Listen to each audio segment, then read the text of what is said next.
राष्ट्रीयकृत बँकांनी कर्जदार शेतकऱ्याच्या खात्यावर लादलेले निर्बंध त्वरित काढा, अन्यथा तीव्र आंदोलन करणार. Comrade D B. नाईक.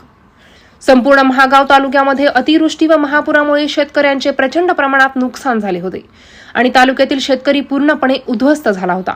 काही प्रमाणात शिल्लक असलेल्या शेतमालाची विक्रीही शेतकऱ्यांनी केली होती.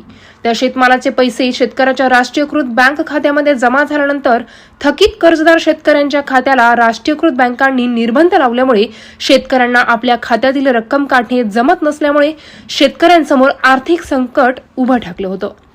याच विषयाला धरून कॉम्रेड डी.बी. नाईक यांनी तहसील कार्यालय महागाव येथे निवेदन देऊन कर्जदार शेतकऱ्यांच्या खात्यावरील निर्बंध बँकांनी हटवावे अशी मागणी केली आहे.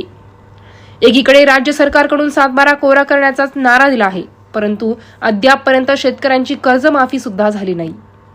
शेतकरी कर्जमाफीच्या प्रतीक्षेत असलेल्या थकीत कर्जदारांनी बँकेकडे वारंवार विनंती करून सुद्धा त्यांच्या खात्यावरील निर्बंध न काढल्यामुळे अनेक शेतकऱ्यांना गैरसोयीचा सामना करावा लागत आहे.